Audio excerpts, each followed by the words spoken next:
Is everybody ready? You got your tent pitched and your blanket out? Welcome to the first Great Washington Camp-In. I'm John Floberg, Executive Director of the Washington State Parks Foundation, and I'm here at home safe just like all of you. Tonight, we're going to be celebrating the wonder of Washington State Parks from our homes and the great outdoors. But I wanted to take a moment to thank all the great presenters that you're going to see tonight, from Parks Commissioner Ken Bounds to Parks interpreters David McWalter and Jenna Gray, Northwest celebrity chef Kathy Casey, musicians Brittany Collins Band, and Johnny Brieger, as well as clog dancer Charmaine Slavin, poet Kamari Bright, and foundation staffer Allison Liu, who tell us a little story about Deception Pass. But I also wanted to give special thanks to Inspired Classroom, who helped facilitate and pull this all together, Kathleen Dent and Allison Depew. The most important thank you, though, is to you, all of you out there coming together, sharing your experiences one time together tonight. So thank you, and I wanted to pass it off now to Allie to lead the rest of the show. Allie? Hey everybody, how's it going? My name is Allie Depew, and I am so happy that you are joining us for the Great Washington Camp-In. And before we get started, I want to introduce the Washington State Parks Commissioner, Kenneth. We are so happy to have you, Kenneth Bounds. We're going to hear a few words from him. Go ahead, Kenneth. Well, thank you, Allie, and thank you, John, for this great opportunity. On behalf of the Washington State Park Commission, I would like to welcome you to the Great Washington Camp-In. I'm, as Allie mentioned, I'm a commissioner. I live in Seattle, and we have there are seven of us live throughout the state. The commission is really thrilled to support the State Parks Foundation's virtual Camp-In, bringing the spirit of Washington State Parks into our homes.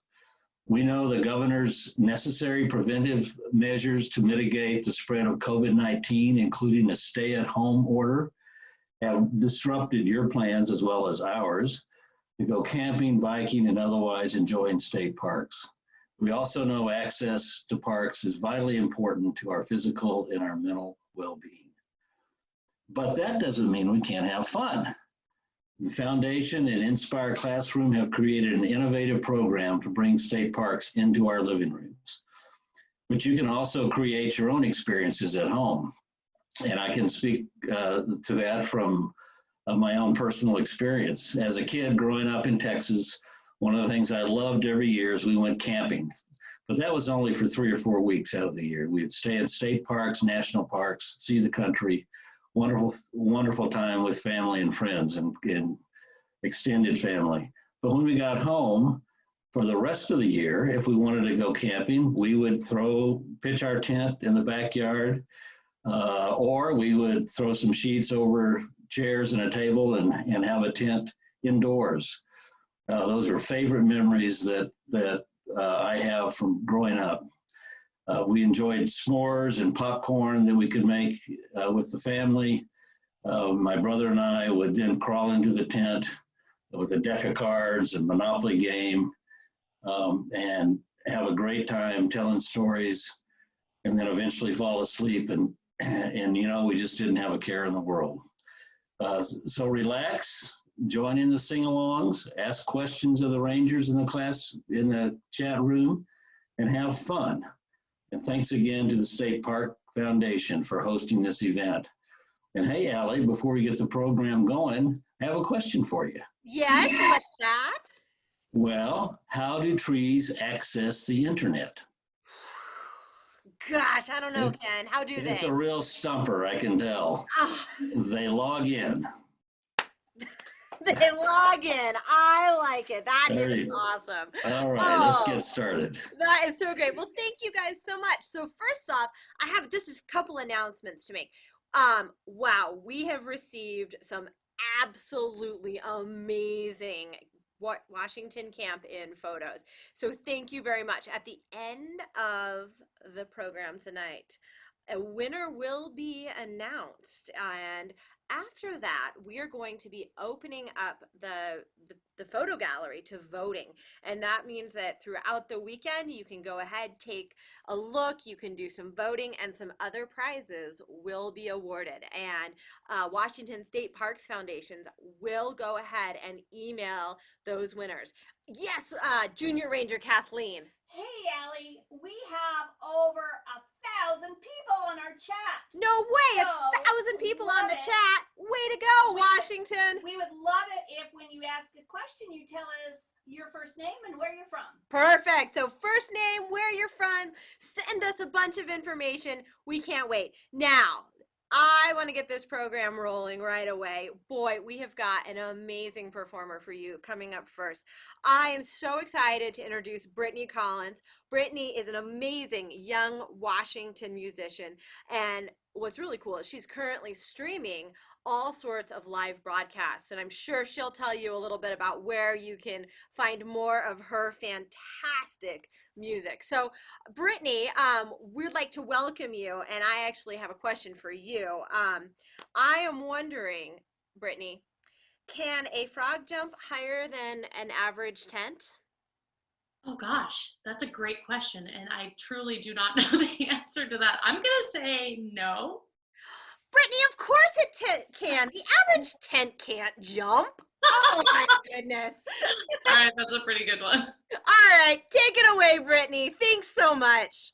Thank you so much, Allie, and thank you to the Parks Foundation for inviting me to be a part of this, and thank you guys all for tuning in and for staying home to do your part to help flatten the curve. Just like me, I know that we're all stuck at home and we get a little bit antsy.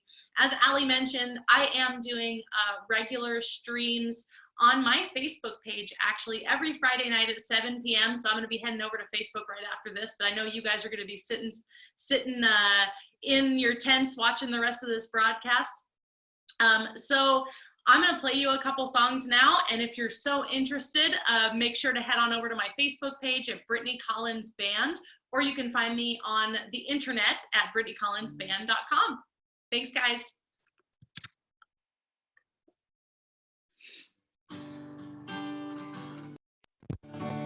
I'm gonna start you off with a song that you'll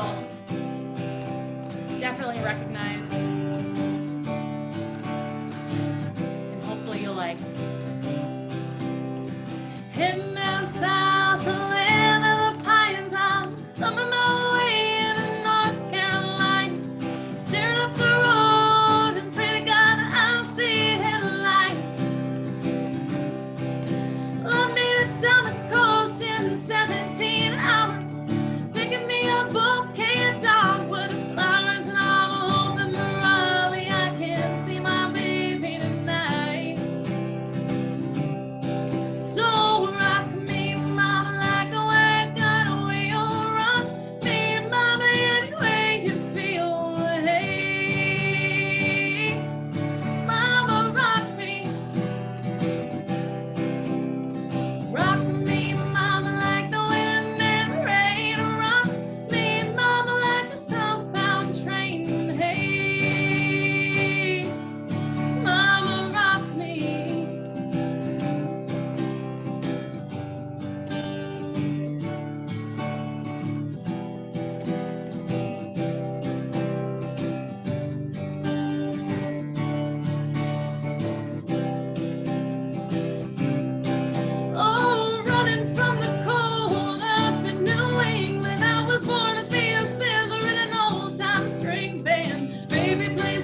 walking in the snow. Out of Roanoke, caught a trucker out of Philly in a nice long tow. And he's a headmast from the Cumberland Gap to Johnson City, Tennessee. And that gonna get a move on fit for the sun. Hear my baby calling my name and I know he's the only one. And if I die in Raleigh, at least I will die free. So rock me, mama, like a wagon wheel. Rock me, mama, any way you feel. Hey, mama, rock me.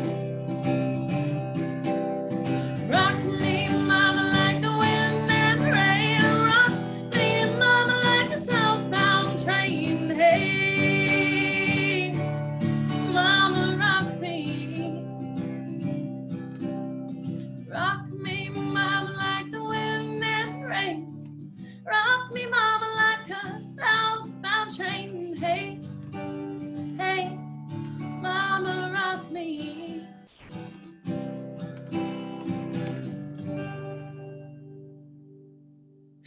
Thank you guys so much for tuning in to the Great Camp Out. I am so excited to be here with you tonight. My name is Brittany Collins, for those of you that don't know. I hope everything is sounding good.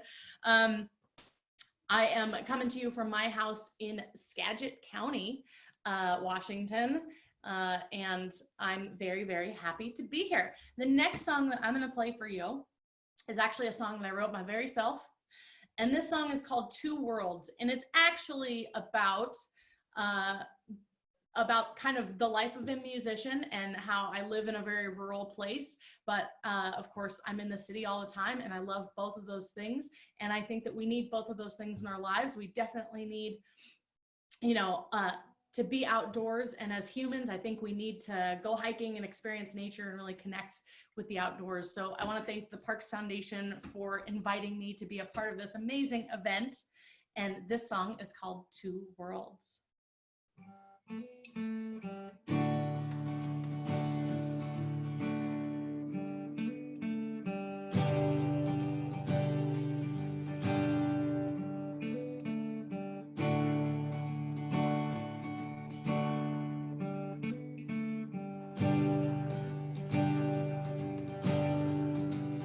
Take the bus halfway home from the city, then drive till the cars become trees. Buildings and lights sure are pretty. This mountain is home to me, 'cause I'm living in two worlds. Got the wind in my back. So show me your city lights. Take me down that dirt track. I'll be wandering these hills forever, just as soon as I pass.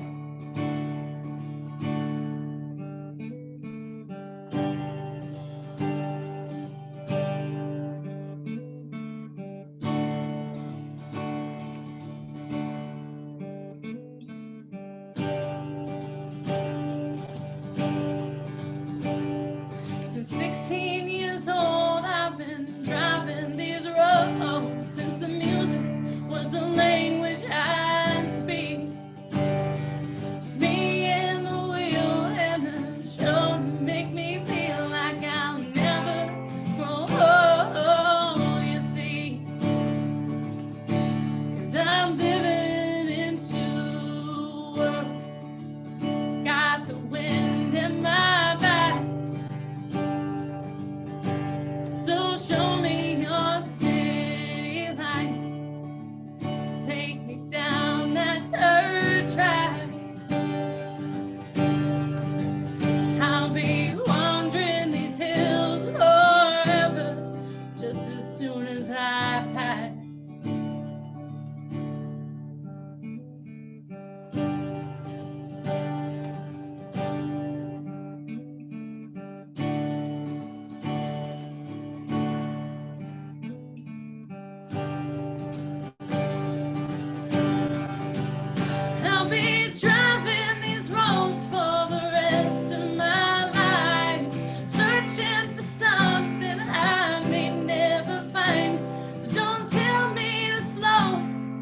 shorten my stride and my time.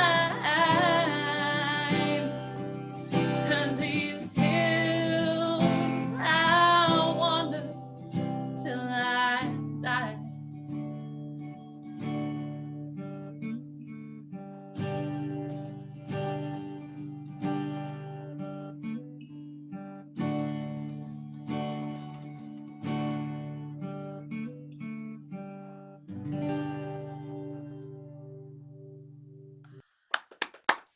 Wow, that was amazing, Brittany. That was incredible. So I know that we have a couple of comments that we would like to share from our friends out watching the program tonight. Junior Ranger Kathleen? Oh my goodness, we still have over 1,000 people and all this chatting going on. I want to say hi to Noah, who's a 7-year-old who wants to be a ranger and he wants to know what rangers do. So I'm sure we'll hear about that. We've got people from Pennsylvania and Iowa and Emily and Sage and Jeff, and we've got retired people who are in their tiny campers and are thinking about coming back to Washington. They haven't been there for 35 years. So woohoo, everybody. We're excited you're here. Awesome. Thank you so much. So before we move on to our next presenter, I do have a question for you. Brittany, what is your favorite state park? Do you have one? You know, actually, I do. I'm from Skagit County, and so I always really like to go out to Bayview. That was where, I would go when I was a kid, and I still love to go out there and just look over the water, and it's really beautiful out there. So Bayview State Park out by Padilla Bay.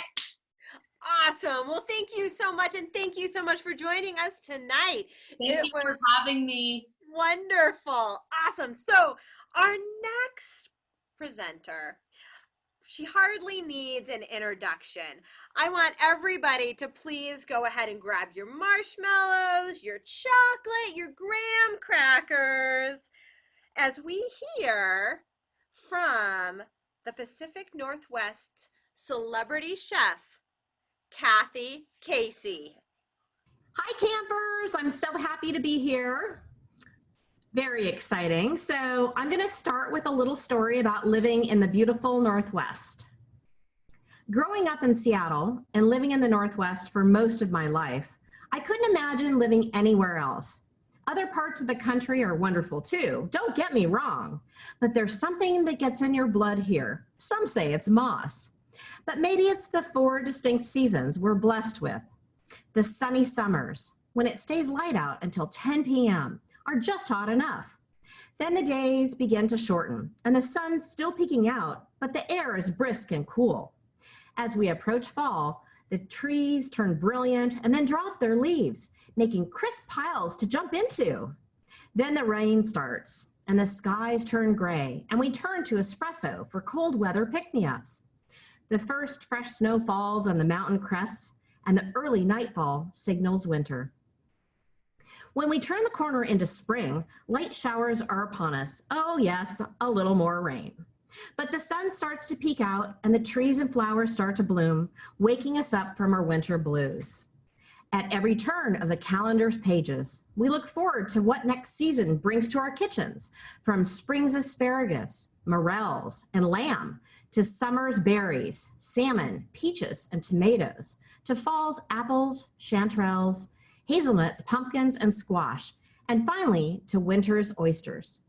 We celebrate the riches of the beautiful Northwest on our tables year-round. So I get asked all the time, is there Northwest cuisine? Of course there is. Northwest cuisine embodies the bounty of the region and the spirit and lifestyles of the people. While there might not be one definitive dish, Northwest cuisine surely is all about fresh seasonal ingredients and the creative spin of its cooks, chefs, and food enthusiasts. Appreciation for the outdoors is widespread here. And when the sun does shine, we all head outside, firing up our grills and dining al fresco anytime we can. When friends get together, everyone brings a dish they can flaunt to be eaten with a main course of juicy thick steaks, grilled mushrooms, or vibrant colored salmon fillets. Cherry mojitos, local beers, Northwest wines, and conversation flow, as even a little bit of sun puts extra smiles on our faces. And as Washington is my backyard, I've had plenty of adventures right here. Gathering wild huckleberries in the Cascade foothills, fishing for salmon in Puget Sound, roasting oysters on the beach, picking enormous morel mushrooms in burned out forests, fishing lakes for trout, and harvesting bushels of tree fruit east of the mountains. Experiences such as these, along with friends, farmers, fishers, and producers, continue to inspire me. But until we're able to head out to our local farmers markets or go on a hike with friends or a camping trip with family, we need to stay in and be safe. So get that tent set up, inside or out, pick up some of the recipes I'm sharing with you, and get ready for a Northwest-style Washington State camp-in. And remember, cooking should be fun. Pick a recipe, follow it or not, and put your own spin on it. Maybe something easy, or try something more challenging, like homemade marshmallows. Put some love in it, and it will always be delicious.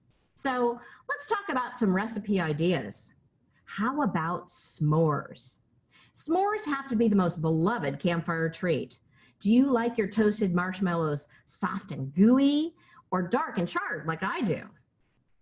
The taste combo of chocolate and marshmallow also makes for some inspired recipe ideas. Delish s'mores cookies, s'mores cocoa, and my favorite, red wine sipping chocolate with house-made honey marshmallows. I've also included a recipe for making bottled cocktails that you can use some of those blackberries in your freezer. Maybe you picked at a park last year.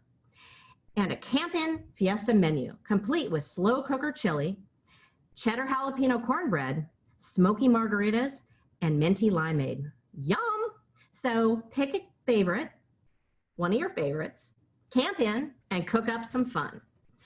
And I've got lots of other recipes on dishingwithkathycasey.com. No matter what kind of yummy thing you're looking for, you'll find something there. And also follow me at Kathy Casey Chef. I'm so excited to be here in this fun campground, and I hope you all cook up something delicious this weekend.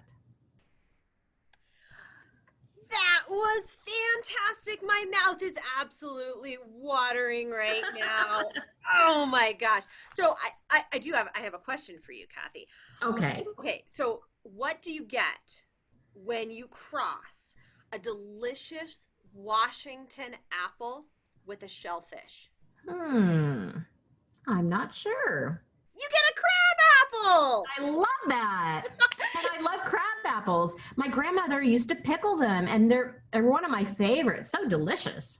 That sounds amazing. So before we move on, Kathy, is there a favorite Washington State Park that you like to visit? There sure is.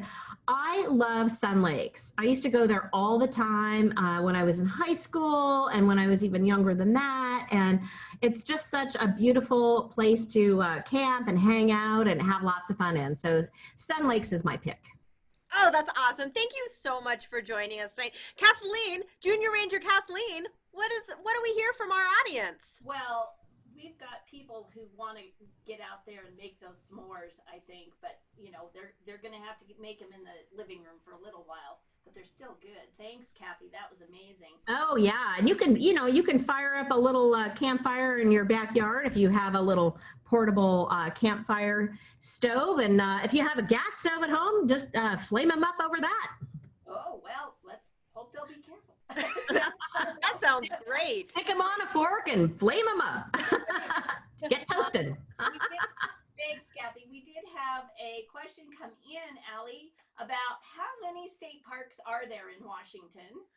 Wow. You know, I think that there are over 100 state parks. I have the answer. You do? Would you tell me? 100 Washington state parks, 19 marine parks, and 11 historic parks. Whoa. I know, So amazing. that sounds like pretty much anybody in the state could find a state park. to enjoy at some point. Well, this has been so wonderful. So our next guest that I am so excited to bring to you is Allison Liu. And Allison is a proud Seattle native studying environmental policy at the University of Washington. She loves working to support and improve parks with Washington State Parks Foundation. And in her free time, loves to go hiking, paddleboarding, kayaking with her 3 dogs. So let's see, Allison, are you there? Hi, yes, I'm here, and I'm actually here with Hamish. You've probably seen him in the marketing videos and the posts on social media. So this is just a reminder for all of you that if you have a furry friend at home, put them in your camp-in setup, take a picture, and post it online, okay? Hamish. All right, I just wanted to say thank you guys all so much for joining us. Like all of you, I'm also working from home. I hope you're staying healthy and safe and sane during these crazy times. Luckily, thanks to the magic of the internet, the outdoors can come to us until we're able to get back outside. Our plan is to give you guys an introduction to our website today and show you how you can access our incredible gallery of virtual tours created by the fantastic Jonathan Nelson. Then we'll do a tour together of one of my personal favorite parks, Deception Pass State Park, so you can see just how fun and immersive these virtual tours are. All right, are we ready to get started? Perfect. All right, so the first thing you're gonna do, Ali is sharing her screen. You're gonna go to our beautiful homepage. You can find us at waparks.org. There are a number of ways you can access virtual tours, and the method I'm gonna show you is via the top button. You're gonna hover over the Explore button. You're gonna click on it, and you're gonna click on the drop-down list of different fun ways to virtually explore our parks. So you're gonna click on Park Virtual Tours, which should, in just a moment, take us to our glorious page filled with opportunities for exploration. Pretty much anything you could want to explore at a state park, we've got it here. Today, we'll be exploring a Deception Pass State Park together. Not only is this one of the most popular and highly visited parks in the entire state, but it holds special significance for me because I, like many other people who grew up here in beautiful Washington State, often visited with my family for day trips and camping trips. As you can see, we arrive here first at Deception Pass Bowman Bay. Before we start running around and exploring, I want to show you guys all of your resources. Over here on the right, you'll see a full list of different areas you can explore. You can go in order or click on whichever particular location you'd like to visit. And over to the left, you're gonna find a little home icon, which will take you back to the master list of virtual tours for more exploring. Under that is the scene list. If you press it, the scenes on the side disappear. And if you click again, they come back. This way you can temporarily remove them if you wanna see every inch of beautiful landscape. Below that, you'll see a park map icon so you can orient yourself. And finally, you'll find an information button, which we're gonna click on right now to explore Deception Pass's individual page. Here you'll be able to find some background information on the park, its key features, activities available. You'll also be able to download brochures and park maps, access the virtual tour from this page, and when campsites are open again, you can even reserve a campsite. So we're gonna click on Virtual Tour to take us back to where we started. And I'm gonna show you guys something insanely cool. You're gonna click on the play button in the bottom, and it's gonna scan, and you're gonna get this full 360-degree view of the area. Isn't that gorgeous? You can see the massive trees and the green grass, and it really feels like you're standing there. Just put a houseplant next to you, open the window, it's like the same thing. Now, if you don't wanna automatically zoom around, you can also direct the camera manually by just clicking and dragging your cursor in the direction you want to go. All right, yes, and you can look up and down just like that. Now I'm going to take you to the next area. It's Pass Island Viewpoint. Now I'm sure all of you guys are familiar with this view. This is the famous Deception Pass Bridge. I remember growing up and being absolutely terrified of this bridge. It's super long, it's really high up, but for me, the reward at the end of the bridge was this gorgeous view, and it was always worth it. No matter how scared I was, I always crossed that bridge. And it was a really fun adventure for the family. And it was always a victory because look at that skyline. I'm gonna pause here to just let you guys take it in. All right, so another cool feature that we can do is look up and down. So Jonathan Nelson really showed us how we can look up at the blue sky and look down. And this way it really feels like you can get that view. Because just like in nature, when you're standing here on this viewpoint, you're gonna be looking up and down and all around you. So we wanted to give you guys that same experience. All right, I'm gonna hop us on over to Sharp Cove. And here you can see we're on this dock, and if we hit play, you can look around, see that gorgeous blue water. And right behind us, you're gonna see some kids playing on the beach. That was me growing up. That was where I used to hang out and dig. And if you hit pause right here and click on the little blue hiking man, we wind up in a completely different location over here. And this is a really great feature that I love in our virtual tours, is you can click on these little blue hiking men and it'll take you to different spots. And it's a super fun way to walk around virtually and really feel like you're not just hopping from one spot to another, but you're actually traversing the park. So now I'm going to take us over to Rosario Head.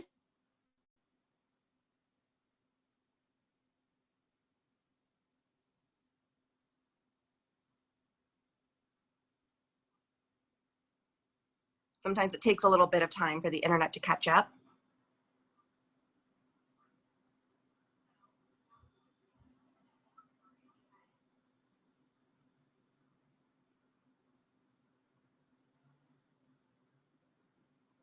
That's all right. Okay, let's just try moving on to the West Point Beach, if we're able to do that, or the tide pools, that's fine too. Okay, West Point. Sorry, I'm not the one controlling the camera, so it's a little bit confusing. So here on West Point, you can see some families enjoying the beach. This was my favorite thing to do as a kid. My siblings and I would wade into the water, search for little crabs and gather shells. It was always such a good time. Just remember that when you are checking out the marine life and looking for those little crabs, that you do leave them alone and put the little rock back on top where you picked it up, so they are able to enjoy their homes afterwards. Look at that water. All right, now the last thing I want to share with you guys is the Rosario tide pools. This was my favorite place to play with my siblings because of all the kelp and all the rocks to climb. We'd love looking for little clams, and I would collect little shells. The only thing I didn't super love when I was young was when my brother would take kelp and throw it at me, which if you've got any younger brothers or younger sisters out there, you know what that's like. But despite that, it made for some really fun memories. And I hope that you guys are looking forward to getting back outside eventually and having memories just like this. But in the meantime, I am so grateful for these virtual tours. I hope you guys will take the opportunity to explore our website yourself and check out some of your favorite parks and maybe discover some new ones. Thank you guys so much.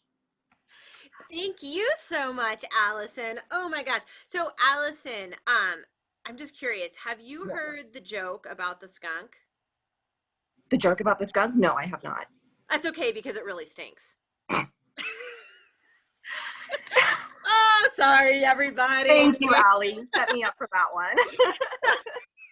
So I'm gonna guess that I know what your favorite state park is, but maybe you have another state park that you also hold really close to your heart. Is there another one? I do actually. For several years growing up, I lived right on Lake Sammamish. So Lake Sammamish State Park is really near and dear to my heart. I remember kayaking across the lake with my dad when I was young. I was so small that the life jacket made it hard for me to move my arms. So I looked kind of like an awkward penguin flapping around in the boat. But it was really, really fun. And that is definitely one of my favorite state parks. Oh, that is so fantastic. And Kathleen, do we have any notes? Oh my goodness, yes we do. So I just want to shout out to Zoya and Soha from Bothell, Asher from Avery. We've got people in Federal Way, the McCurdy kids in Port Angeles, We've got a Girl Scout Lacey in Lacey, Washington. Whoa. And we've got Liz who goes for walks and sees owls. So she asked a question about what owls are in Washington. And I have the answer, Liz. Ready? All right, Liz, here they are. Barred, snowy, great horned, barned, spotted, western screech. Woo! Wow, that's so many.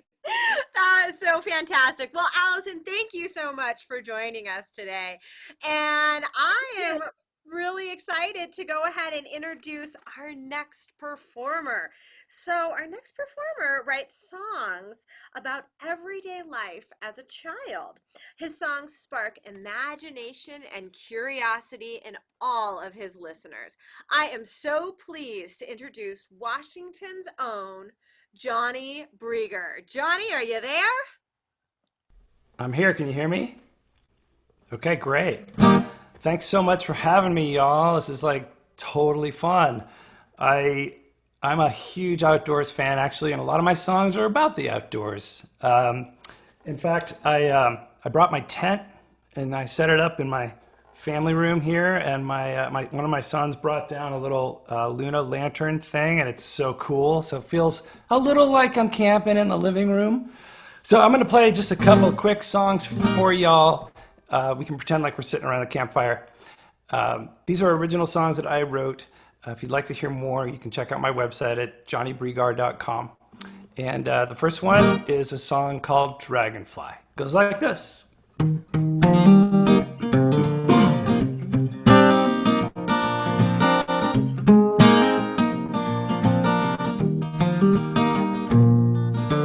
Up jumped Johnny just as high as he goes. There was a dragonfly sitting on the end of his nose. Okay. Hey mama, hey papa, look and see. There's a dragonfly here and she's talking to me. Okay. This doesn't happen every day. Dragonfly, dragonfly, I'm so happy that you stopped by. Why don't you come on home with me? Dragonfly, dragonfly, we'll get together and have a good time. Okay, just wait and see. Now usually a dragonfly would fly away, but she stayed right there for a couple of days. Okay. In the morning she came with me to school. We didn't know she was breaking the teacher's rule. Alright. Okay. She told us all about how a dragonfly feels when she's flying all around in the strawberry fields. Fly away. And then everybody made a pair of paper wings and flew all around the room singing Jangity Jing. Alright, okay. Dragonfly, dragonfly, I'm so happy that you stopped by. Why don't you come on home with me? Dragonfly, dragonfly, we'll get together and have a good time. Alright, just wait and see.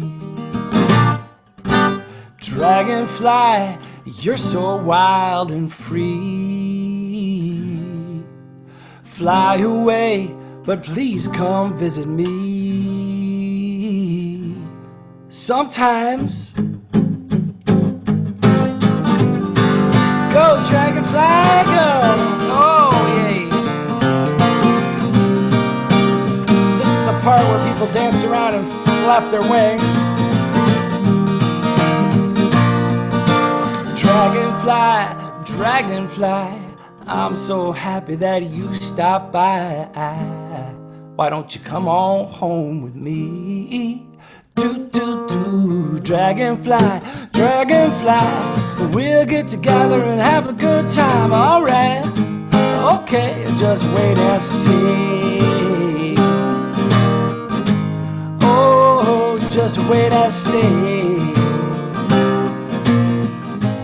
Oh, just wait and see.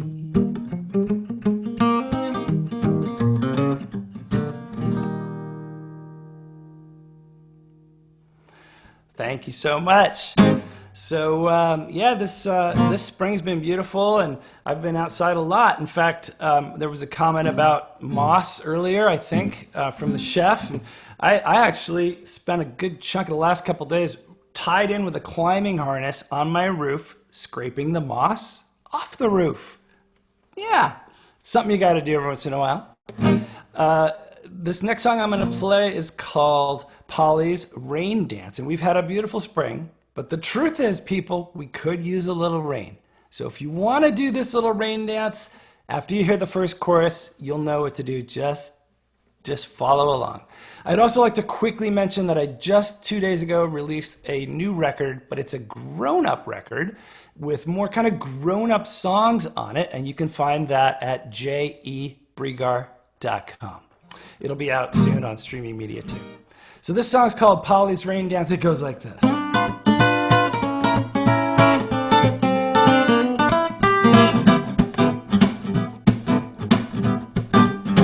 Way down in the valley where I come from, the weather was dry, y'all. There wasn't nothing but sun. Oh, we hadn't seen the rain here for 99 days. We got to get some water falling onto this place. Oh, the people, they gathered and got together and prayed, sang songs to the sky, sky, sky, singing, bring us some rain. And then a girl named Polly, she started clapping her hands, said, people, do what I do, we're gonna have a little dance. She started swinging her hips and waving her hands, spinning round in circles. We all started to dance, jumping way on up, getting way on down. Pretty Polly was trying to make the rain come down. Oh, everybody looked up into the deep blue sky. The weather hadn't changed. Nope, it was still bone dry. Oh, the people were sad, sad, sad. Some started to cry. What were they gonna do now to get a water supply? Then little Joey gave a shout from out the back door. He said, I see a rain cloud. And then it started to pour. It rained for 22 days now. Or was it just by chance? Or did Polly bring the rain down with a little rain dance? She started swinging her hips and waving her hands, spinning round in circles. We all started to dance, jumping way on up, getting way on down. Pretty Polly was trying to make the rain come down.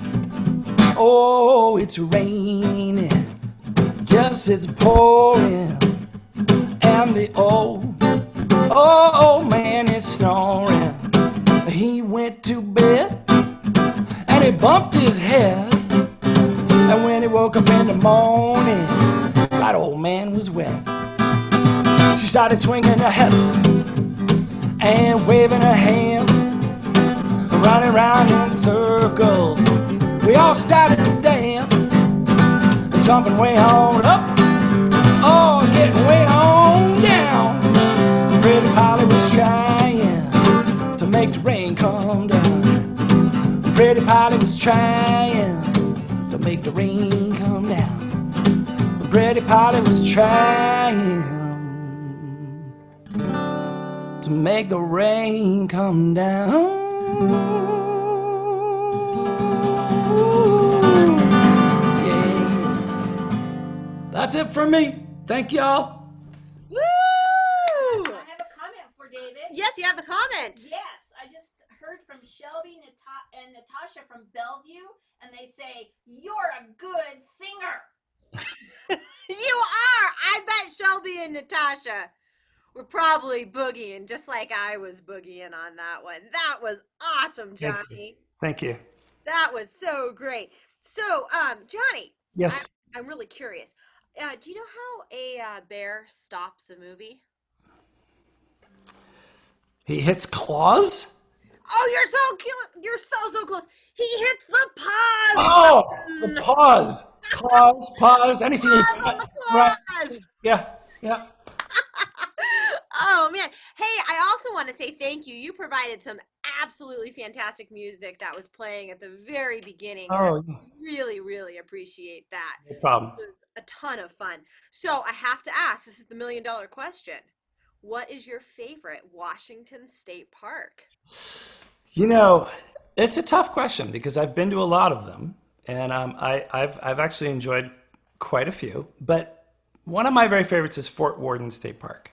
It's just there's something about that place that's charming, and I love those old buildings, and the beach is beautiful, and you get to go through Chimacum on your way. I don't know if you can see my Chimacum hat. Oh, I love it. That's so keeping it local. Yep. So I love the trip over there, and I love the peninsula, and so yeah. Oh, well, thank you so much. That was fantastic. Again, thanks for joining us today, and Happy to be here. I hope everybody will check out some of his music. So our next person, that presenter that we have is a very special ranger, and we've heard a lot from people on the west side of the state. The next person that I am about to introduce is David McWalter. And David has worked with the Washington State Parks and Recreation Commission for the past 21 years. He is an interpretive specialist at Dry Falls Visitor Center in Sun Lakes Dry Falls State Park, where he lives in a historic 1936 rock house. It's old. It's So old. So old. And he shares his passion for geology, earth science, and the ice age floods. So before we get started, I just have to start us off. David, Yes. what do rocks eat? What do rocks eat? Yep. Gravel? They eat gravel? They don't eat gravel. They eat pomegranate. Very good. Pomegranates. Now, pomegranates are excellent, healthy snack to be eating. And hopefully some of you all have been able to get pomegranates during this crazy time we're in. So welcome. My name is David McWalter. And yes, thank you, Allie, for the introduction. Johnny, Kathy, Ken, I'm just honored to be here tonight to share from my backyard. But as you can see, I'm not doing a good job of social distancing, am I? Behind me, I have several people. There's a lot of people. So hopefully you're in your backyard, you're at home, you're with loved ones, you're helping prevent the spread of this crazy virus we're experiencing. And I'm honored to be speaking with you tonight from my backyard. So without further ado, notice the people in the back there. They have really nice hats. They have really amazing dressed up. That is our historic Vista House at Dry Falls. And I can actually see, if you can raise your hand, who has been to Dry Falls before? Who's been to Dry Falls? Anyone? Anybody? I see Ken raised his hand, Johnny maybe.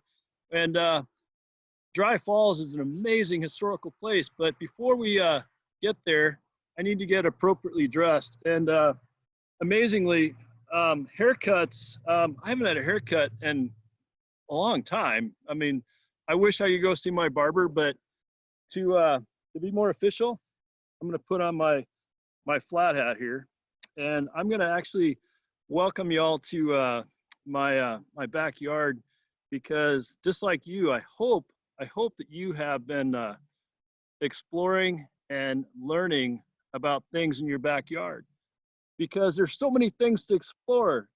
There's your trees, you have grass, you have bugs, you have your cat. I was dancing with my cat a little while ago. Johnny, great music. Thank you for the dance music for my cat. It was fantastic. But to give you an idea where I'm at, I'm in a historic rock structure here. That's my home.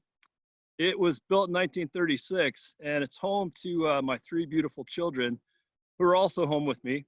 And as we know, the challenges of feeding three kids and a cat and a dog, there's my son, who's going to be my helper later. Good job, Ian. So I just want to give you an idea where we're at. So what we're going to do through the magic of computers and exploring, we're gonna screen out to, hang on a sec here. Google Earth. Who's heard of Google Earth before? You raise your hands. Very good. So, Google Earth, amazing. We live on this beautiful planet called Earth. Astronauts look down on it. We just had a few new astronauts go into space, the International Space Station. For those of you that can look up in your backyard at night, you can actually see the International Space Station flying over.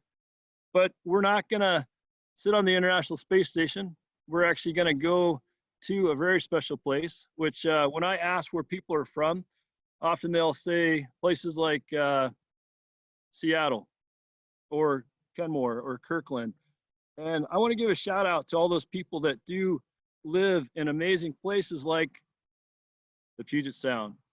The Puget Sound is usually where most of the people in the state of Washington live.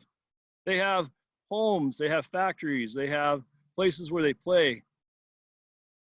And unfortunately, we're in our homes, in our backyards today. And we're gonna have some fun exploring because my helper here, Ian, is gonna help explore. But hang on one sec, bud. Before we go explore, we're not in the Puget Sound. We're a very special place, Sun Lakes Dry Falls State Park. Sun Lakes Dry Falls State Park is basically a beautiful park that is in the middle of the northeast central Washington. We're about 40 miles north of Moses Lake and about a 40-minute drive south of Grand Coulee Dam. And as you can see, I live on the edge of an amazing geologic formation known as the Grand Coulee. The Grand Coulee, it's an amazing formation that's basically got a flat bottom, it's got a steep sides, and it's 400 feet deep. And when people come visit, they explore the park. And we're a park that's roughly about 4,000 acres in size. And as you can see, my rock house there, that's where we're gonna go in just a second. Because we're gonna learn about rocks and geology. We're gonna learn about why things are hard and soft. And I think that's pretty amazing to do. So, hang on one sec here. We're gonna jump to, bear with me here.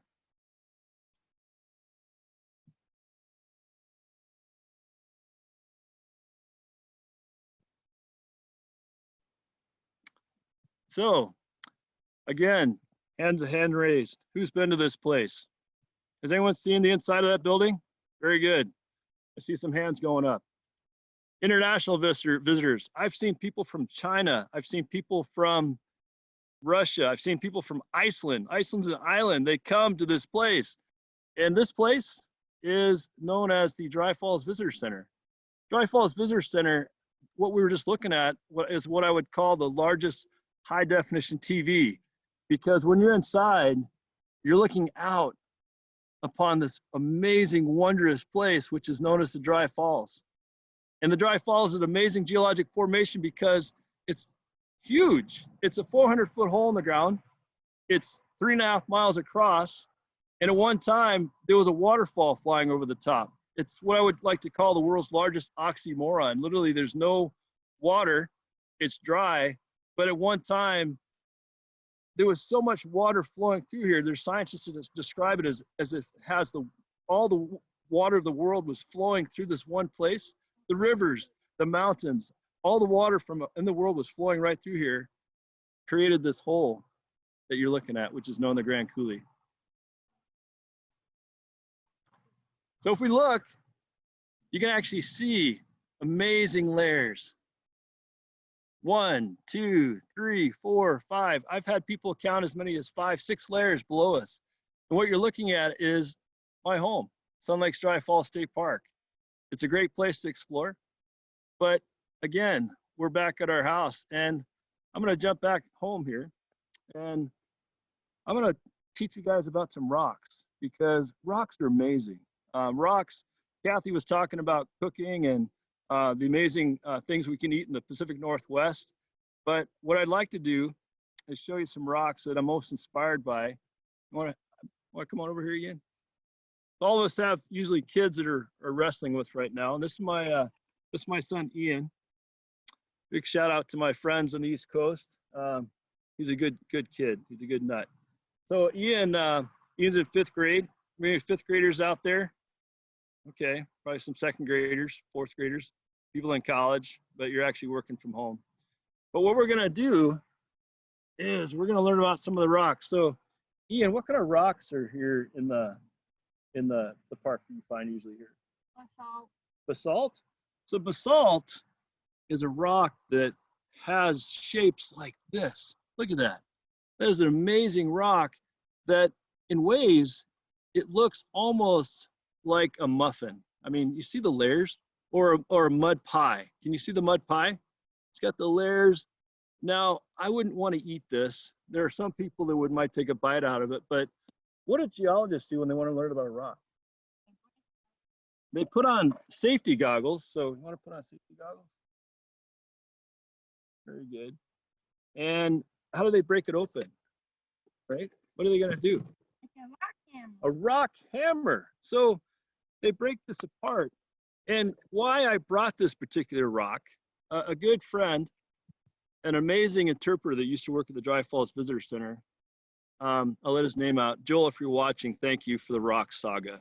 The Rock Saga is an amazing program because what I got here is something that you need in a tent. And you see my tent back there. We're going to spend the night here later tonight.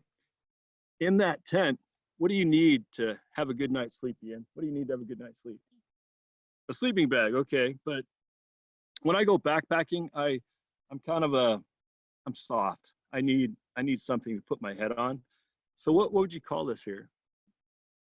This is actually called pillow basalt. So pillow basalt is an amazing formation that the lava here actually formed underwater. And when it flowed up, it formed all these different amazing layers that you can break off and you can see. And as a scientist, you can get these cool things like this. You see that? I can barely see you. We have, what do you got there, bud? What's that? This is another piece of basalt. So the rock I was just holding, heavy. The rock I got here, light. And why is that, bud? Because that one has more air bubbles. That means it's heavier. Right. So where this formed was in a different place than where this formed. So what I want you guys, I'm encouraging y'all to do is go out. If you got a backyard, go find your backyard. Go explore it. Just like we got back here, explore the massive floodscapes because the Grand Coulee was created by massive amounts of water flowing through. Oh, you're right. You reminded me. So for those of you at home, you're thinking, yeah, really great. I'm not going to find any rocks in my house, but check this out. That is some amazing, what do you call this stuff? You can hear it. You can hear it. What is this called? It's called granite. Now granite, people make fancy countertops out of this stuff and it's hard. And believe it or not, granite and basalt are basically from the same stuff that we need to have to cook fires with. Or I just let the bag cook with, which is fire. So igneous is basically floods of fire. We got rocks that came from lava here, rocks that came from lava here, but where it formed was different. And just like our cook Kathy and chef, wherever you make your muffin or your light and airy lava versus your lava that is formed underwater, try baking underwater. It's pretty tough. It's pretty tough. I bet you guys have tried a bunch of different recipes for cooking. And this is my last one, I promise. But I get excited about rocks. So usually when you come to the Grand Coulee, you see things like this. This is called columnar basalt.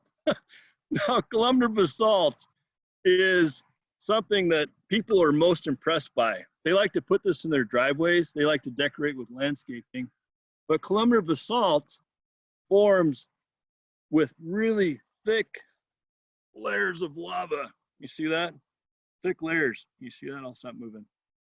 And those layers of lava set up and cool slowly over time. Imagine if I had a souffle, Kathy, and I had a souffle that literally I took out of the oven, it would flatten. But this layer of lava sat there and cooled nice and slowly.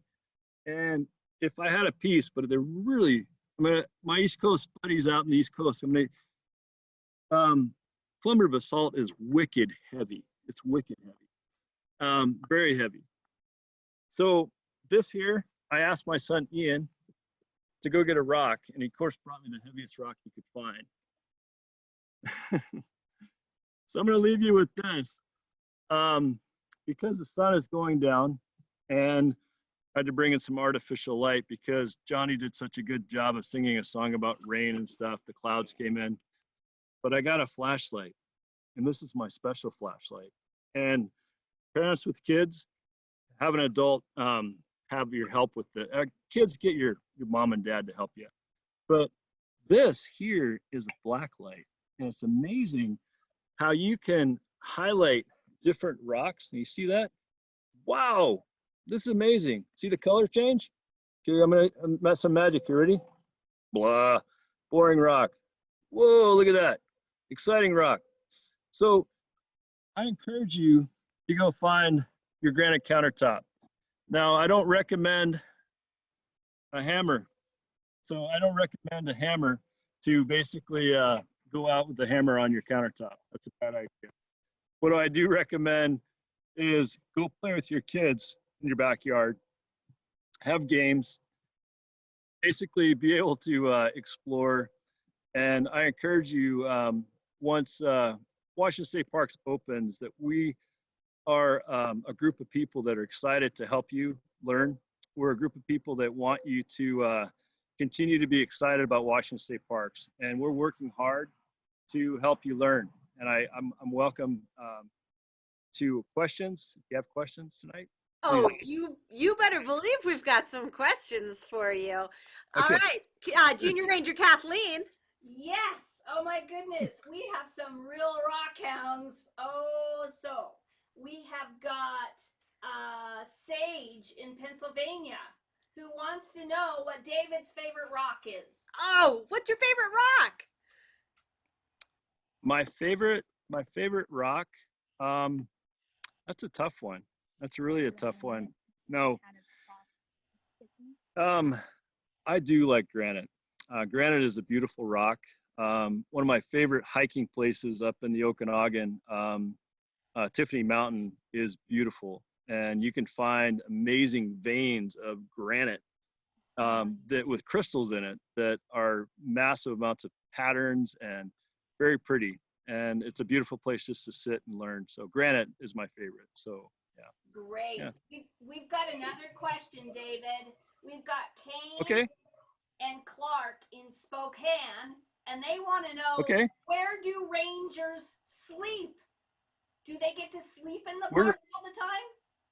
Where do you sleep? Are you sleep? Where do I sleep? Well, lately my house is pretty full, but no, the building over here, this is my home. I literally live in a rock house. That's what we call it. And as you drive by on Highway 17, please wave, honk. I have some good friends that actually honk when they're driving by with hay. Hi Herb, you're a good guy. We have homes, and but my passion is to sleep outside. And my son Ian here is very excited. He's wicked excited that we're going to be spending the night outside tonight and having a campfire, cooking marshmallows, having what are those called? What are those? S'mores. Oh yeah, s'mores. And I was thinking of the other sausage thing. They're not hot dogs. They're big. Polish sausage. That's what we're gonna have. So yeah. Oh, that sounds awesome. You know, Yeah. one thing that I've noticed on the chat function, Allie, Yes. is that the rangers in the state of Washington are kind of a big family group, and we've got a lot of them who are saying, thank you so much for doing this. We've got Park Ranger Holland and his family at Beacon Rock. We've got Aaron. We've got a lot of these folks who spend their lives in this environment, making these parks amazing. And so just a shout out to those guys. Awesome. Thank you. Well, thank you so much, David. And, you know, our next presenter, I'm wondering if everybody is ready to kind of get up and do a little bit of moving around. I have a special treat for you. I would like to introduce Charmaine Slavin, who is a professional musician, flatfoot dancer, dance caller, and instructor. She specializes in traditional American roots, music, and dance. So, Charmaine, are you there? I'm here. Woo! Look at Welcome to my campsite. You'll see we have a nice tent set up and a virtual campfire going in the background. I even pulled out my old camping lantern for the occasion. So we are all set for our camping here at Squirrel Butter headquarters. Squirrel Butter is the name of my musical group with my husband, Charlie. And he's gonna come join me for a first demonstration dance here so you can see what this Appalachian flat-footing that I do is all about. And Charlie is gonna play the banjo and I'm gonna do some dancing. So enjoy.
Listening to some banjo and seeing some Appalachian flat-footing. As you can tell, we're having a lot of fun in quarantine because we have lots of music in our house and our 2-year-old loves to dance and sing with us too. So we do have that going for us here. So we wanted to bring some of that to your house and I wanted to show you a few steps on how you can get moving like this at home. This is the perfect kind of dancing for doing on your own, so you don't need a partner for this kind of dancing. And it's a great way to get some aerobic activity without leaving your house. So you can hear my heart rate is accelerated and I'm breathing. So let's get moving and I'll show you a few easy steps that you can get started on to do some step dancing at home. So what I like to do to get started in this kind of dancing is I like to just pretend I'm like a little kid and I'm hearing music for the first time. You'll often see children start dropping their weight into their knees when they hear a beat. They start just kind of bobbing their weight on their knees. And that's exactly what I'm doing in my dancing the whole time. I'm really just kind of bending and straightening my knees a lot. So we're going to take that same movement and now just kind of let your feet sort of slide. So when you bend your knees, drop your weight forward, let your feet slide. And then when you straighten your knees, let your feet slide back. So I'm just doing kind of a push, pull, letting my feet sort of slide back and forth. And I'll turn to the side so you could see my legs from the side and kind of see what's happening. I'm doing a bend, straighten, bend, straighten, bend, straighten. And that way, we are able to get some movement. Yep, see, Hazel's going to show you how to do it as well. Nice job. Yay! Cool. So that's actually a step called the chug step. and it's a great step to do, but it's a lot of work. So I'm going to teach you how to take that movement from the chug step and make it more sustainable. So you could do it for, say, a whole song. So now, instead of pushing and pulling, I'm just going to do a step, pull, step, pull. So I'm going to step with my weight and a bent knee, and then I'm going to lift my weight with that same leg. So bend, straighten, now on the other leg, bend, straighten on this leg, bend, straighten, So I'm letting my knees sort of do the work here. Bend, straighten, bend, straighten, bend, straighten, bend, straighten.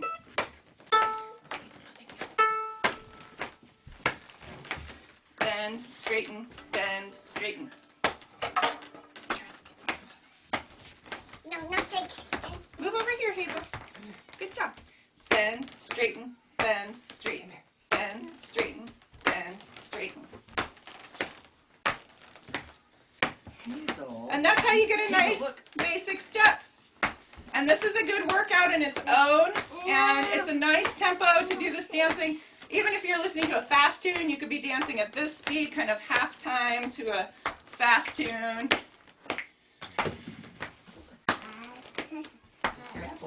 Bend, straighten, bend, straighten. That's right. Good work.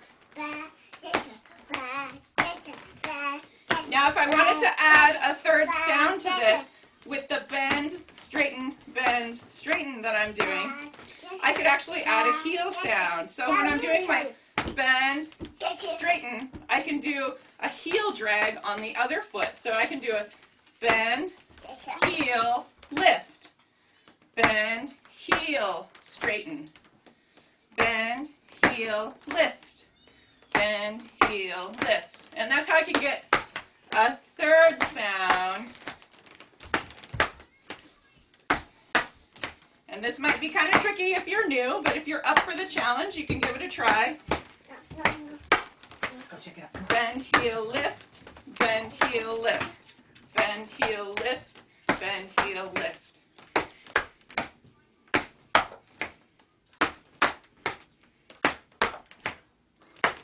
Excellent. And that gives you a nice triplet sound. 1 and 2, 3 and 4, 1 and 2, 3 and 4. Excellent. And then if I wanted to go back to that basic step, I would just drop the heel out, bend, straighten, bend, straighten, bend, straighten, bend, straighten.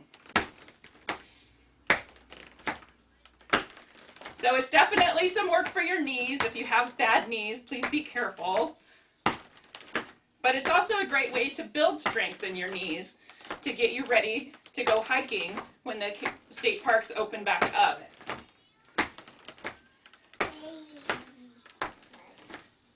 Excellent. It's just like climbing a hill in your living room. Nice workout there. Okay, I'm going to finish my segment with another tune, and I'll see if I can get Charlie to play another one for us. Do you want to play a fiddle tune this time? Yeah, I mean, are you doing, yeah, sure. Okay, let me get Charlie to play a fiddle tune for us, and we can dance one more together before I sign off. And I want to just thank the Parks Foundation and Washington State Parks. We've had a lot of fun performing at many of the state parks over the years, and it's really great to be included in something like this while we've been stuck at home. This has been something I've been looking forward to all week, so thanks for keeping us involved, and here's a tune from Charlie. Oh. Take the mute off.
Fantastic. Yeah. Oh man, I don't know how you, well, first of all, the music's fantastic, but how do you dance and play the guitar at the same time? Well, I've had a lot of time on my hands lately, so. Absolutely fantastic, Charmaine. Thank you. Oh, my goodness. Okay, Junior Ranger Kathleen, I believe we have some. Oh, well, yes, we do. You're going to love this, Charmaine. I'm going to shout out to Hazel, and it says Mia got on her tap shoes and is practicing outside the tent. Woo! That's awesome. So you got everybody tapping. That's so great. Tapping. Yeah, that makes me happy. That is so great. So I'm curious, what is your favorite Washington State Park? Well, I happen to be wearing the Fort Worden State Park hat, where we spend about at least a week every summer, sometimes longer, doing activities with the Centrum organization out at Fort Worden. And so we love Fort Worden, but I got to say it's a real toss-up between Fort Worden, Deception Pass, and I also really love Perigin Lake State Park out by Twisp. Oh, And yeah. That's a really good list you've got going for it. Oh, they're all, and yeah, it's really hard to pick even between those. Kama Beach is another one I really enjoy, and yeah, so many others. Thanks, state parks. We love them all. Oh, awesome. Thank you so much. Well, we have another ranger who is going to come and talk about another amazing Washington spot. Did you have something else? I just have a couple shout outs that we need to do. Oh, couple shout outs, really quick. Yeah, before we talk to Jen. So the Peach Park Lane families are all watching this at once. So hi, you guys. And we've got the Bradwin families, and Heidi from Richland says, this is so cool. Awesome. Tuning in. Yay! That is so great. Well, thank you, everybody. So our next presenter, our next ranger is Jen Gray. And Jen is a recent transplant to Washington, so she's new to the scene, although she's been doing interpretive work for years in places like, goodness, Texas, Minnesota, and Oklahoma, but now she is located at Whidbey Island. So, Jen, are you here with us? Yes, I am, Allie. Oh, great. And Jen, before you get started, do you know what you call a camper without a nose or a body? A camper without a nose or a body. Yeah. Ooh. Oof. It's kind of rough. Yeah, that is a rough one. I'm not sure, Allie. Well, nobody knows. Oh, you've got some great ones, Allie. All right. Welcome, everyone. I am so excited we can all be together tonight, albeit virtually. Little warning for those of you not familiar with Whidbey Island. We are also home to Whidbey Island Naval Air Station. We might be interrupted by growlers at some point during my presentation. Hopefully not. They've been fairly quiet tonight, so hopefully it'll stay that way. But just in case, I might have to pop up the growler here and interrupt my talk for a moment, but hopefully that will not take too long. So these are some challenging times that we're in the middle of right now. But the one thing that has been inspiring me is how the community is coming together even when we're apart, whether it's people making masks or the wonderful story of Captain Tom over in England, who in honor of his 100th birthday decided he's going to do 100 laps of his back patio and hope to raise £1,000 for the health service over there, and has now raised, as of this morning, over $17 million, or 17 million pounds, which is over $20 million, people. So there is amazing things going on out there as a community, even when we can't be together. And that was reminding me of a story about something that happened here on Whidbey Island back in the 1970s. So that's the story that I want to share with you guys tonight, because the community, that's how we're going to get through this.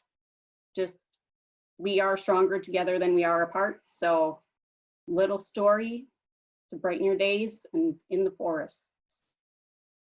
So quite as good as David at Google Earth, so I just have some maps here. Hopefully you've all figured out that we're up in Washington by now. And if you go into the northeast or northwest corner of Washington, you have Puget Sound, and Whidbey Island is right up here at the top of Puget Sound, right before you turn out into the Strait of Juan de Fuca. And that's where our story is taking place tonight, and at one of the parks for Central Whidbey. So here's Whidbey Island, way up at the top there, that's Deception Pass. That's the own whole thing. But Central Whidbey, where I work, is a whole collection of parks that go down the rest of the island. And tonight we are going to talk about this star right here. That is South Whidbey State Park. And it has an exceptional story about the community coming together for its forest. And I am going to switch over to the virtual tours on the Foundation's website now, just like Allison shared with you earlier. Let me get it.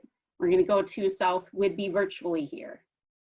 So have it all pulled up, and I am in the navigation pane to show you an overall map of what South Whidbey looks like. And all these little blue points get you into the tour itself. But I wanted to show you the map first so you can kind of get a foundation for our story. So this first section over here, this is the original park, little under 100 acres, really nice forested right along the edge of the island, little pockets of old growth forest, great little forest discovery trail down here for when we can go hiking again. It's a great introduction to walking out in the forest and walking the trails. And then we have this nice big portion over 250 acres on the east side of Smuggler's Cove Road here. And this is where our story takes place. This section is known as the Classic U, and it is primarily old growth forest. Now, what is old growth forest? It is this right here. And old growth forest is really special place. It's a forest that's been relatively undisturbed for hundreds, maybe even thousands of years. And it's allowed the forest to do its normal life cycle through and through. It has really high biodiversity, which is a sign of really good health. If you look here, you've got a good understory with those ferns going on. You got new trees coming up when there's a little pocket of light from a down tree and the sun can get in through the canopy more. You got all these great mature trees at different levels going up. And it's just a really phenomenal place. Let me take a spin around here so you can see. And it's some really great, amazing things. And we are gonna take a look here. Another thing, if you're going around, you need to notice we've got lots of old trees down and limbs and stuff. And that is another good sign that you have a healthy forest. And because these logs, they're known as nurse logs, they become the next generation's food source. So all the trees, you can see the moss growing, all the other plants get their nutrients from these dead, decaying trees. So it's important to have those there and have that forest going through its full life cycle. And they are super cool as they start breaking down. Moss, like we've talked about several times tonight, starts the process usually, and then there's some little fungus going on and they break it down, and then you get that nice, good, rich, composted soil. And it's just fantastic for growing big, giant trees. Now, I want to take a closer look at this one here. It's a little in shadow, so I have some pictures of it.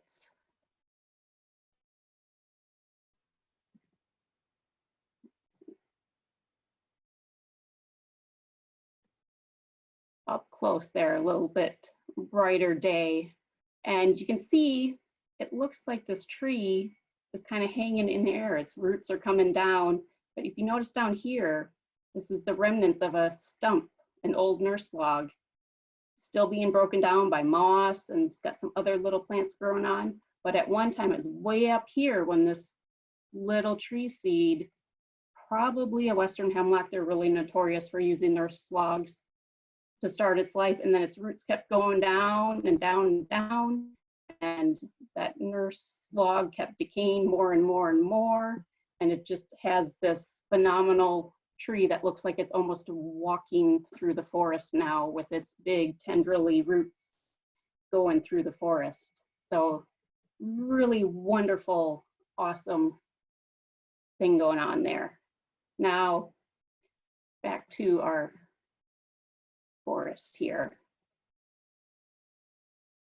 So this forest, as we spin around, was in danger at one point back in 1977. So this was originally managed by the DNR way back when Washington first became a state. Land was set aside all across the state for the benefit of education, and it was managed by the DNR. In 1977, they decided, hey, it's time to harvest this forest. But a local gentleman by the name of Jack Knoll, he's like, he was a logger himself, so he knew something about forests, and he's like, wait a minute, this is old growth forest. This is something special. We can't be messing around with this. And you didn't say how you'd change, how the environment would change if you took out this huge, wonderful forest.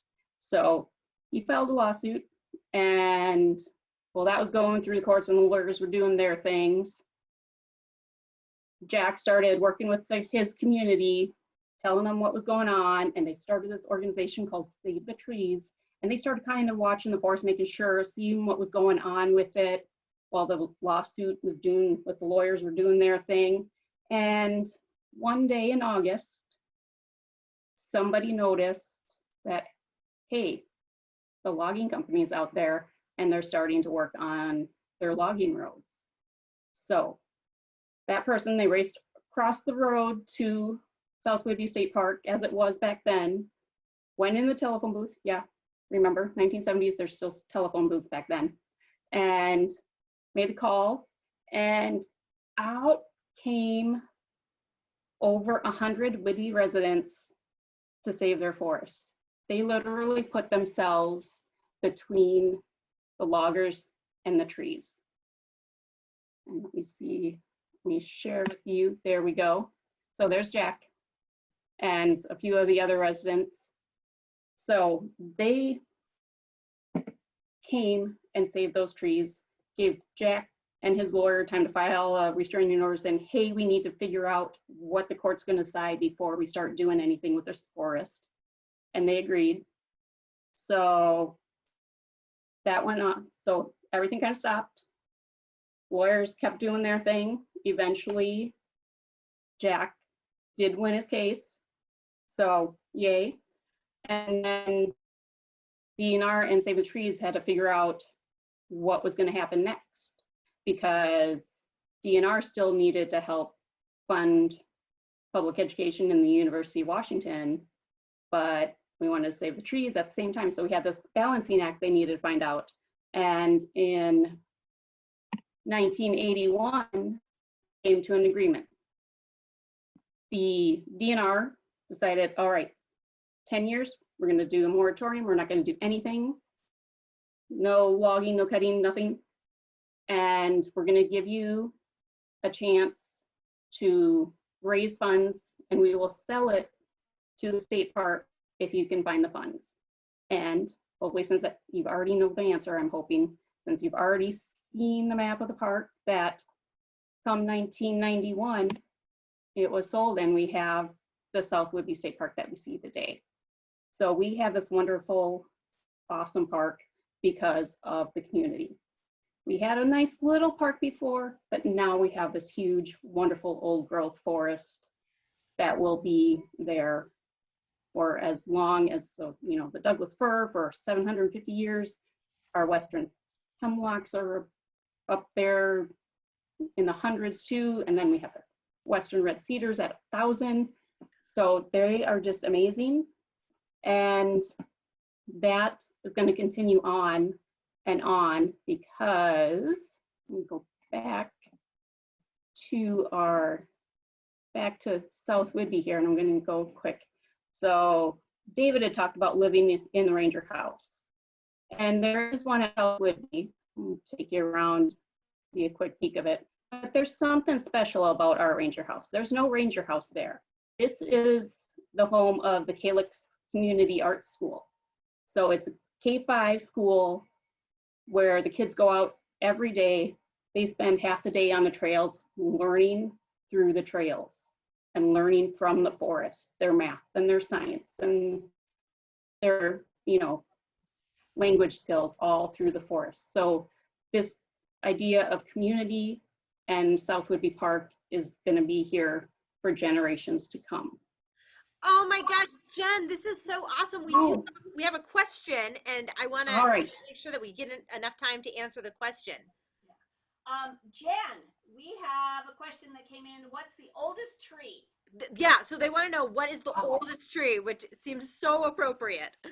And that's exactly where I'm ending up. So let me take you there, because that was my closing of my presentation. So we have the Wilbur Trail, and named for Harry and Merrill, who were two of the more than 100 people who came out that day, and they protected this wonderful Western red cedar. We call it the giant cedar, and it's hard to see from the tour here, but this giant cedar is almost 30 feet in diameter. We'll go span up it. Since we have these wonderful 360-degree views, we're going to go all the way up to the top, probably close to 200 feet there. So this is one of the oldest ones in a park. So this tree is a little over, somewhere around over 500 years old, and it will hopefully live another 500. So they can live over around 1,000 years. So this is the oldest one that we know of. That's so cool. That is amazing. I just had the Bradwin family from Mill Creek say, "We love South Whidbey. Shh, don't tell anyone about it." It is pretty great. Well, let me invite them virtually to our bench then, because we do have a bench here when you can come out. But for now, I invite you to virtually have a seat in the bench and contemplate what this tree has seen in its first 500 years and what it's going to see in the next 500. Wow, that is incredible, Jen. I have goosebumps thinking about that tree. That is so cool. Oh my goodness. Well, thank you so much for the Ranger Talk. Everybody, we have one more presenter tonight, and this is a really special person that I'm about to introduce. This person is driven by the desire to chronicle history in the making, and I think right now this is definitely a time where you can say history is being made. She does this through innovative use of poetry, comics, books, film, and even occasionally fashion. I would like to introduce Kamari Bright to the Great Washington Campin'. Hello, everyone. So I want to share 3 poems with you. And unfortunately, I don't have my blanket fort up because I don't have enough linens. But I hope that if you're at home with your blanket or pillow forts or whatever it may be, let me know, because that'll make me feel better about not having mine up. So the first poem that I want to share is intended to be kind of a meditative piece. So you'll see me take breaths during this, and if you want to take a breath with me, by all means, go ahead. And this is called Breathe. Welcome the air into your body. Wasn't this your first love? Your first breath that unstitched the sinews in your back to create more space, to unfold the vast universe inside your ribs.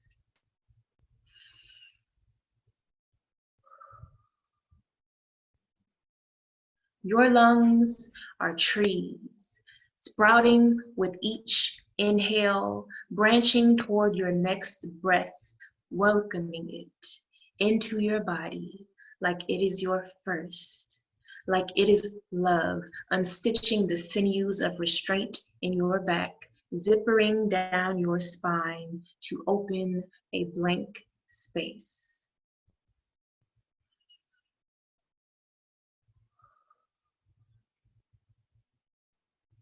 The furrowed brow and broken breaths, stagnation and salinity, they are not yours to hold. You are a fertile ground, an original soil. With lungs branching, your inhales sprout new life. You are the earth and the rain for your own growth.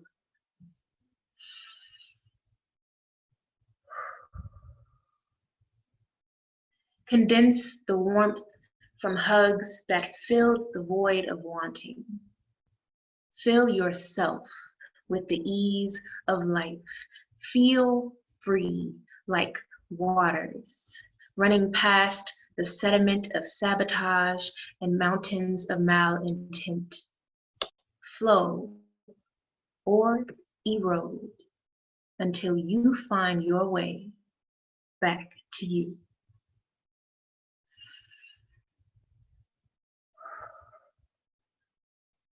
All right, and the second poem that I want to share with you all is called Speck. And I originally wrote this poem during my first trip to Mount Rainier.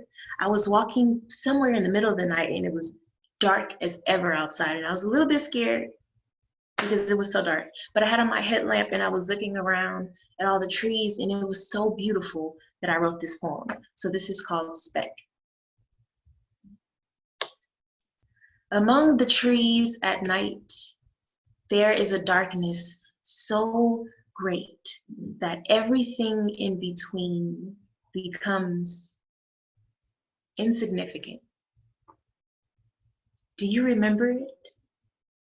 That comfort of being a speck within a speck, within a galaxy, before our ego brought the sun into the night. And the last poem that I want to share with you all is a short one. It's one that kind of gives me hope and reassurance. So I hope that if there's anyone who is looking for a little comfort during these times, that this poem might do that for you too. And this is called The Answer. Sun beamed on the back of my neck. I asked it the question that grows frivolous with time. Do you love me? And the sun, in response, shone on. Thank you. Kamari, those were beautiful. Thank you for sharing with us. Thank you for having me. Oh my goodness. Junior Ranger Kathleen, Yes. do we have any shout outs from this last one? We have so many shout outs from all of them. We've got Aubrey and Ocean Shores, and Emily. She loves beaches and trails. That'd be a great poetry and inspiration, wouldn't it? To be on the beaches and trails. At least look at pictures right now, right? Oh my goodness. Susan from Bainbridge. Bainbridge. Sorry, it's getting late. Jude and Liam and the Maggies. I think it's Maggies or Maggies. Thanks for joining us. Thanks everybody for joining us. Oh. And that was such a lovely ending. It was such a lovely ending. And Kamari, the $1 million question, do you have a favorite Washington State Park? I do. I would say my favorite is now Tolt McDonald. A friend of mine, Siobhan, she has an outdoor festival that she organizes, and that was the first time that I went to Tolt and went on that suspension bridge that is terrifying and fun. So I would say Tolt McDonald. Oh, that sounds like a good one. Oh my goodness. Well, thank you so much. Well, guys, we are about at the end of the Great Washington Camp Inn, and I do have an announcement. So, drum roll. Oh my goodness. We had over 575 photo entries, and we're going to continue to review, and we are going to provide even more prizes than the prizes that are going to be awarded this evening. So those will be awarded over the weekend, and we are going to see if we're going to let people vote on those photos for more prizes. So you'll find those at the Washington State Parks Foundation website. But tonight we have 3 REI gift cards to give away and a dog treat and toy prize for the best dog picture. All right, without further ado, the REI cards go to Douglas Morill for the best yard camp-in photo. His camp name is Messy Camp. The second REI gift card goes to Irene Malinoff for the best indoor camp-in photo. Nice tissue paper campfire. Her camp is called Leafy Cozy. And the third REI gift card goes to Shelby Fladlin for the best camp-in. Kathy Casey food photo of some tasty cocoa and marshmallows. Shelby's camp is called Camp Charlie. Now, we didn't forget our 4-legged friends. Tonight, we will provide treat and toys provided by both All the Best Pet Care and Mud Bay. And that goes to Christy Epler for her photos of Deputy Rangers Luke and Mossy Fireside. So I want to bring John Floberg from the Washington State Parks Foundation on one more time to say a big good night to everybody. And we want to thank you so much for joining us. John, are you there? I'm there, and I wanted to just say thank you to everybody. This special cooperative relationship, this friendship that we have with the Washington State Parks and Recreation Commission, but it just was amazing, the energy. We just all felt it, and we hope you guys felt it too. Thank you all out there for being part of this, and let us know if you want to see another. This is our inaugural event, and we'd like to know if you want more. So have a good night and sleep tight. I know I will. Good night, everybody. Thank you from the great state of Washington.